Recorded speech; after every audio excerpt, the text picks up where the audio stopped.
Bismillahirrahmanirrahim.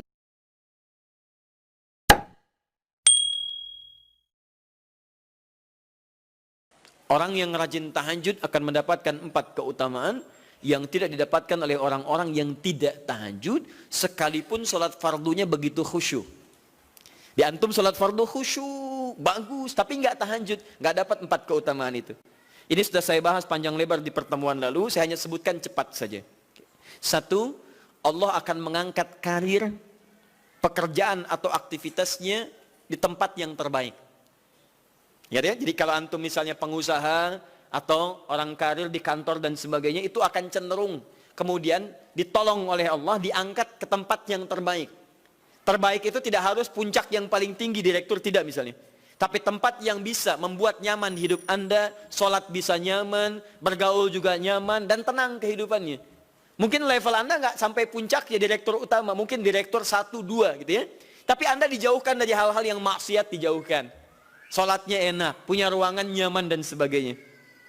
2, Allah akan bimbing setiap ahli tahajud. Allah akan bimbing sehingga menjalani awal pekerjaannya dengan begitu mudah. Wa rabbi adkhilni mudkhala sidqin. Ya Allah, tolong bimbing saya supaya mengawali pekerjaan dengan cara yang benar. 3, awas hati-hati. Anda memang posisi tinggi, sekarang dapat proyek. Apakah setiap yang dapat proyek menjalani pekerjaannya dengan benar? Belum tentu. Jangan tinggi-tinggi lah.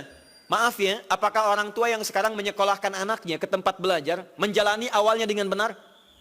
Hati-hati ya Bu ya, Pak. Bapak Ibu menyekolahkan anak dengan awal yang salah, maka memberikan jalan keburukan ketika dia belajar. Saya katakan jangan pernah Anda masukkan anak Anda ke sekolah dengan menyogok.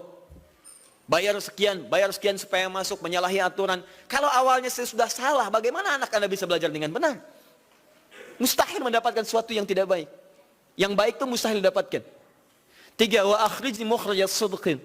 Allah berikan jalan keluar terbaik dari persoalan yang dirasakan. Di ahli tahajud itu setiap punya masalah, bukan nggak dapat masalah ya, bukan tidak bermasalah hidupnya. Dia mendapat ujian juga. Cuman sebelum diuji, diringankan masalahnya. Sehingga seakan-akan nggak punya masalah. Padahal sama dengan yang lain, cuma saat akan dia lalui, Allah ringankan persoalannya sehingga mudah dilalui. Dan yang keempat ini yang hebat. Ya, waj'alni min ladunka sultanan nasira. Allah akan tolong langsung orang ini ketika ada lingkungan sekitar yang akan menyakiti atau menjahilinya. Kalau diisengi orang, diganggu orang, dan sebagainya, ini orang-orang seperti ini langsung mendapatkan perlindungan dari Allah Subhanahu wa Ta'ala. Ada satu kali, ini kisah nyata, seorang saleh, ahli tahajud, sampai saking ahli tahajudnya tidak ingin meninggalkan kebiasaan ini. Ini sangat nyata kisahnya dan tidak mengarang. Satu kali Pak, kemudian malam-malam dia perjalanan dengan rombongan. Begitu perjalanan, orang-orang tidur, sampai dia mengendap-endap kebiasaannya tidak ingin diketahui oleh orang lain. Satu malam kemudian, dia bangun setelah orang lain tidur, masuk dia sedikit ke area sedikit ada dalam hutan. Begitu sedang menunaikan sholat, dia duga kemudian tidak ada orang lain yang melihatnya. Ternyata ada satu orang atau beberapa yang kemudian tergerak, mendengar suara dan menyaksikan kebiasaan dia. Anda tahu apa yang terjadi? Dan inilah yang disampaikan oleh orang-orang yang melihat itu. Begitu sedang sholat, teman-teman sekalian, tiba-tiba baru bertakbir malamnya, lompatlah dikisahkan seekor harimau di depannya. Dalam keadaan yang sudah lapar. Saya mau tanya pada Bapak Ibu, begitu sholat misalnya Allahu Akbar, tiba-tiba samping ada harimau. Wow. Apa yang dilakukan? Kabur. Udah gak panjang pikirnya, kabur ya kan? Tapi sekarang lihat apa yang beliau sampaikan.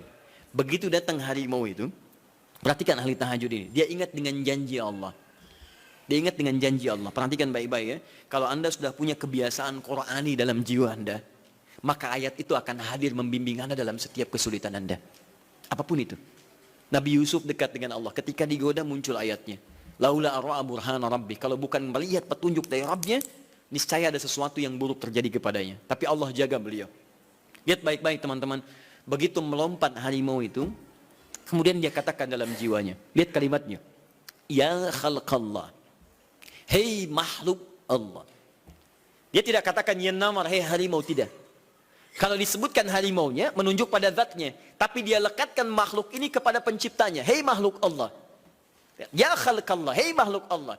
Jika saya memang rizki yang telah Allah tetapkan untukmu pada saat ini, maka saya ridho untuk engkau makan, silakan. Tidak ada masalah. Kalau Allah tetapkan saya sebagai rizki untukmu pada saat ini, silahkan.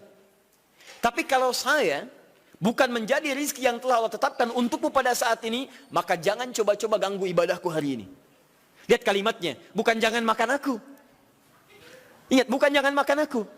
Jangan coba-coba ganggu ibadahku saat ini. Atau aku akan mohonkan pada Allah penciptamu untuk menghancurkan engkau saat ini juga. Perhatikan, dia minta jangan ganggu tahajudnya, bukan jangan makan dirinya. Apa yang terjadi ketika dikaitkan dengan ayat perlindungan tentang tahajudnya, maka tiba-tiba harimau ini pergi meninggalkannya, mengaum sekali langsung pergi. Anda bisa bayangkan. Bisa nggak malam-malam begitu Anda sholat, tiba-tiba ada nyamuk misalnya kan banyak tuh. Begitu Anda mulai disengat oleh nyamuk, diambil Anda katakan, hei nyamuk. Kalau ini memang rizki yang telah Allah tetapkan untukmu saat ini, sedot sebanyak-banyaknya. Saya ikhlas. Tapi kalau bukan, jangan coba-coba ganggu saya. Atau saya mohonkan kepada Allah pencipta untuk menghancurkan engkau saat ini juga. Masya Allah. Kira-kira apa reaksi nyamuk? Makin banyak kayaknya. Coba cek. Berarti chemistry-nya harus lebih dibangun lagi. Tingkatkan.